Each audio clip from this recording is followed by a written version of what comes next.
क्या कर्मों का फल सभी को मिलता है? क्या जो जैसा करता है उसको वैसा भरना पड़ता है? यदि आपके जीवन में मन में ऐसा विचार चलता है तो यह कहानी आपके लिए है। एक छोटे से शहर की सीमा के बाहर एक पहाड़ था और उसके आसपास बहुत सारी खाली जमीन थी जहां पर कोई नहीं रहता था। शहर में एक कलाकार रहता था जिसकी काफी रचनात्मक अर्थात क्रिएटिव सोच थी और अध्यात्म में वो गहरी रुचि रखता था। एक दिन घूमते घूमते वह कलाकार उस पहाड़ के पास जा पहुंचा।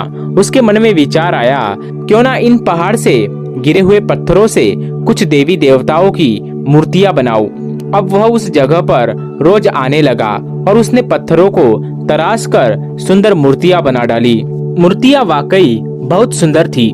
धीरे धीरे ये बात पूरे शहर में फैल गई। पहले कुछ लोग आए और धीरे धीरे बहुत सारे लोग उस स्थल पर उन मूर्तियों को देखने आने लगे। कुछ लोगों ने पैसे इकट्ठे करके कलाकार को दिए और उसने वहाँ एक मंदिर रूपी भवन का निर्माण भी करवा दिया और उन मूर्तियों को वहाँ रखवा भी दिया। धीरे धीरे आसपास के गांव और शहर में उस सुंदर भवन और मूर्तियों की बात फैल गई। अब वह स्थल एक धार्मिक और आध्यात्मिक स्थल बन चुका था। लोग दूर दूर से आने लगे। अब तो मानो रोज ही वहाँ भीड़ रहती थी।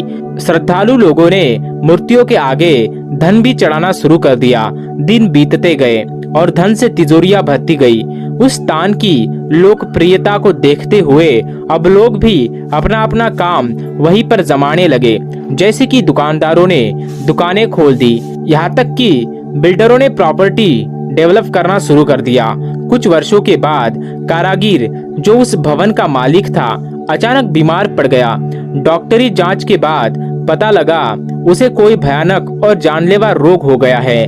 डॉक्टरों ने उसे यह तक भी कह दिया था कि अब उसके पास कुछ ही दिन बचे हैं। जब सब कुछ अच्छा चल रहा था तो उस समय यह भयानक रोग, यह सोचकर वह कलाकार बहुत ही दुखी हुआ। अब वह रोता ही रहता। अब वह अक्सर भगवान को ताने देने लगा। कहता था, मैंने तुम्हारी इतनी सेवा करी, तुम्हारे लिए इतना प्रचार करा और बदले में तुमने मुझे ये फल दिया। यह तो सरासर अन्याय है। एक दिन रात को उसने स्वप्न देखा कि भगवान उसके सामने आए और बोले, तुम मुझे किस बात की उलाहना दे रहे हो? ठीक है, तुमने मेरे नाम से भवन का निर्माण करवाया और मूर्तियां भी बनाई, परंतु याद करो वो दिन जब एक अनाथ बच्चा रोते बिलखाते तुम्हारे पास आया, तुमने उसे अपना गुलाम ही बना डाला। याद करो वो भूखा और बूढ़ा भिखारी जिसे तुमने आश्रय देने के बजाय धक्के मारकर दूर भगा दिया। याद करो वह दिन जब बहुत ही वर्षा हो रही थी और तुम एक माँ और एक छोटे से बच्चे को यह कहकर हटवा दिया कि अब मंदिर बंद करने का समय हो रहा है।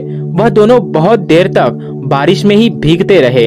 याद करो जब कुछ बुजुर्ग इकट्ठा होकर तुम्हारे पास धन की मदद मांगने आए, जिससे वह गरीबों के लिए एक स्कूल खोलना चाहते थे। धन तो तुम्हारे पास पर्याप्त था, परंतु तुमने कहा जाओ सरकार से मदद मांगो। क्या तुमने एक विधवा महिला को मजदूर की तरह नहीं रखा हुआ है? पूरा दिन तुम उससे काम लेते हो और बदले में देते हो सिर्फ 2 रोटी। भगवान ने पूछा, इतने सारे बुरे कर्मों के बाद भी तुम मुझे किस अधिकार से उलाहना दे रहे हो? तुम्हें तुम्हारे कर्मों का फल तो भोगना ही पड़ेगा।